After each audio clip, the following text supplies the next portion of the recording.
When Adolf Hitler shot himself in the Führer bunker on April 30th, 1945, the Nazi regime died with him. But the story of his family did not end there. Far from it. While Hitler himself became the most infamous figure of the 20th century, the lives of his surviving relatives after the war tell a quieter, yet equally fascinating story. One marked by shame, secrecy, and in some cases, an intentional disappearance from public life. To understand what became of them, we first need to understand who they were.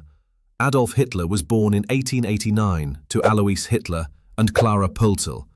The family tree was tangled even before the world knew his name. His father, Alois, had been born out of wedlock to Maria Anna Schicklgruber, and only later took the surname Hitler, a variation of Heidler. Hitler had several half-siblings and full siblings, though many died young. By the end of World War II, the only close relatives still alive were his half-sister Angela, his half-brother Alois Jr., his full sister Paula, and the children of Angela and Alois Jr.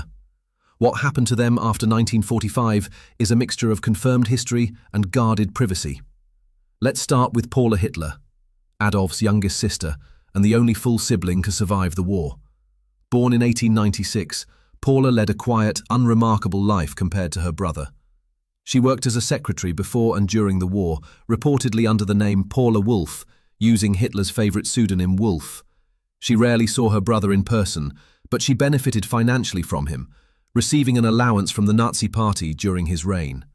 When the war ended, Paula was arrested by American forces in May 1945 and interrogated. She denied any deep political involvement and claimed she had little contact with Adolf. Her interrogation records show she described her brother as a good brother, but a completely different person in politics. After her release, she lived in Vienna, surviving quietly under her maiden name until her death in 1960, at age 64. She never married, never had children, and remained fiercely private, refusing interviews until near the end of her life. In one of her final recorded comments, she admitted she could not reconcile the brother she knew with the dictator the world saw. Now to Angela Hitler, Adolf's older half-sister. Angela was born in 1883 to Alois Hitler and his second wife, Franziska Matzelsberger. She was much older than Adolf and acted as something of a maternal figure after their mother Clara died. In the 1920s, Angela became the housekeeper at Hitler's mountain retreat in Berchtesgaden, the Berghof. Her daughter, Gaily Raubel, famously lived there as well, until her mysterious and controversial death in 1931, which fueled rumors about an inappropriate relationship with Hitler. Angela remained loyal to Adolf during the Nazi years, but at some point in the late 1930s, a rift developed between them, possibly due to her disapproval of Eva Braun. After the war, Angela largely avoided public attention. She survived the conflict and died in 1949 at the age of 66 in Hanover, Germany.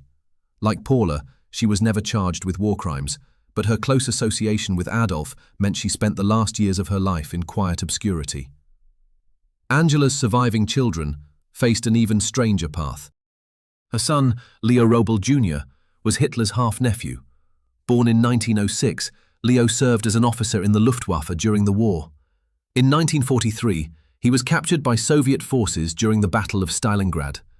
The Soviets actually considered using him as a bargaining chip in a prisoner exchange for Joseph Stalin's own captured son, Yakov Djugashvili. But Yakov died in captivity before such a trade could happen.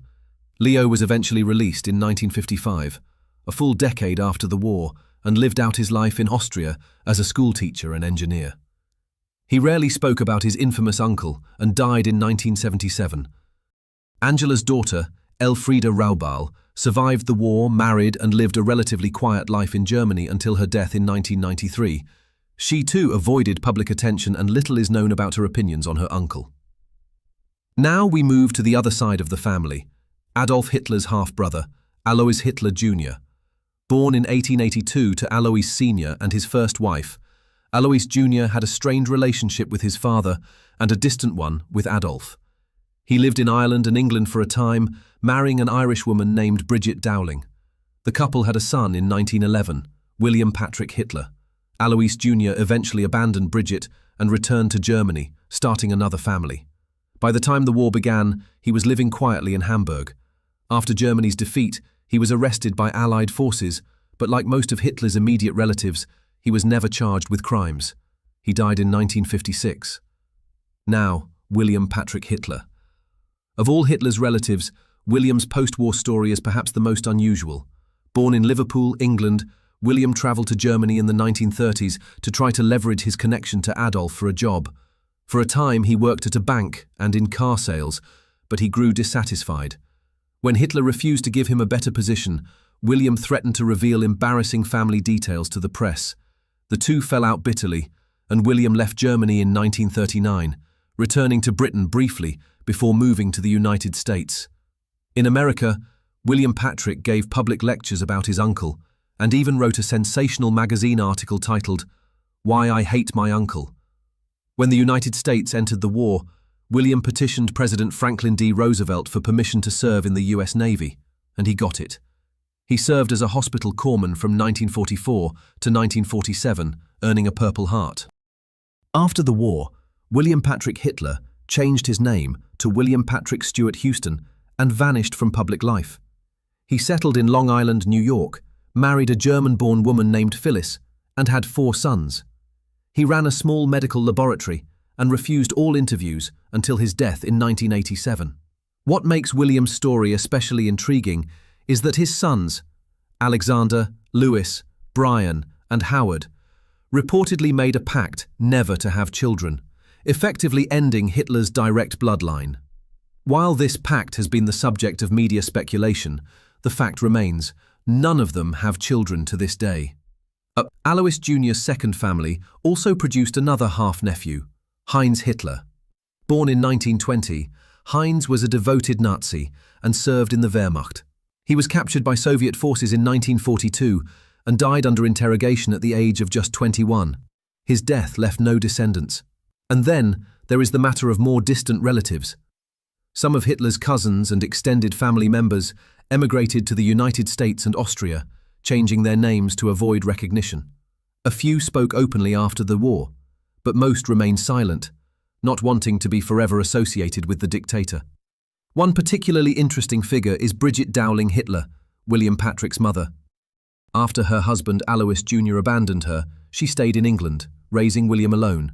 She wrote a memoir claiming that Adolf had once stayed with them in Liverpool between 1912 and 1913, a claim historians dispute since evidence suggests Hitler never left Austria during those years. Brigitte died in 1969, still insisting her story was true. So, by the 1960s, what was left of Hitler's family? The surviving siblings were gone. Paula, Angela, and Alois Jr. had all died. The next generation had scattered, changed names, or deliberately vanished from public view. Most wanted nothing to do with their uncle's legacy, and some actively worked to erase it. Even today, the last living close relatives of Adolf Hitler remain in obscurity. The Stewart Houston brothers, William Patrick's sons, have avoided interviews for decades. They live quietly in New York State, declining all requests to talk about their lineage. Public records confirm their existence, but they guard their privacy fiercely. In the end, what happened to Hitler's family after World War II is a story of survival without triumph. There were no memoirs from siblings seeking to justify him, no public claims to his legacy. Instead, there was silence, a retreat into anonymity.